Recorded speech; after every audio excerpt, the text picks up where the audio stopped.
መጽሐፈ ኢዮብ ምዕራፍ 1 ዖፅ በሚባል አገር ስሙ ኢዮብ የተባለ አንድ ሰው ነበር።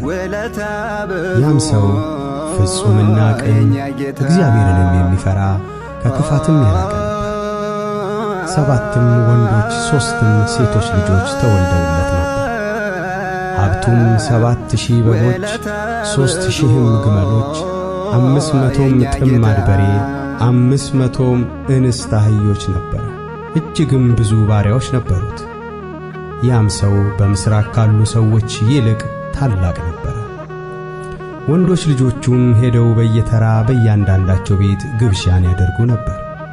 3 እህቶቻቸውም ከእነርሱ ጋር ይበሉና ይጠጡ ዘንድ እነርሱ ልከው ይጠሯቸው ነበር።